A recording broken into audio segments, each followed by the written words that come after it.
চম্পা তাড়াতাড়ি দরজা খুলো, তাড়াতাড়ি দরজা খুলো বলছি। আরে কে তুমি, কে তুমি? চম্পা আমি 10 দিন ধরে কোনো কিছু খাইনি, তাড়াতাড়ি দরজাটা খুলো বলছি। আমার পেটে খুব ব্যথা করছে চম্পা। ও আচ্ছা আচ্ছা, তাড়াতাড়ি আমাদের গাড়ির মধ্যে ঢুকে পড়ো, আমি তোমাকে অনেক খাবার দেবো। থ্যাংক ইউ চম্পা।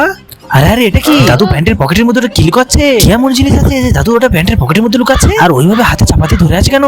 এই চম্পা তাড়াতাড়ি সিট বেল্ট পরে নাও। আরে মা এদিকে দেখো, আমাদের কাছে একটা দাদু আছে, 10 দিন ধরে দাদু কিছু খায়নি, পেটে খুব ব্যথাও করছে, হসপিটালে নিয়ে যেতে হবে।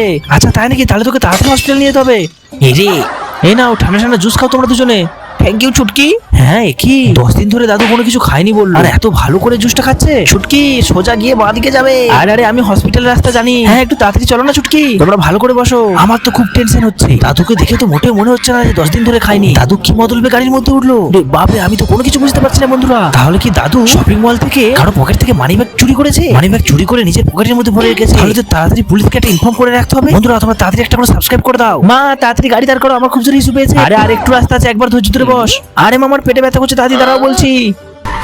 ও বাবা, এই ছেলেটাকে নিয়ে আর পারা যায় না। মা তাড়াতাড়ি চাবিটা দাও। আরে আরে কি করছিস কি তুই? হ্যাঁ কি হলো? আরে বাবরে এ কি হলো? এই বাঁচাও, এই কে লক করলো? মা ওই গাড়ির মধ্যে যে আছে একটা চোর, গাড়ির ভিতরে যে আছে। আরে আরে তুই ওর সব কি করে জানলি? চম্পা মা কি হয়েছে কি? চল বলছি, আর চুরি করবি? চল এবার 2 বছর জেল থাকবি। চল।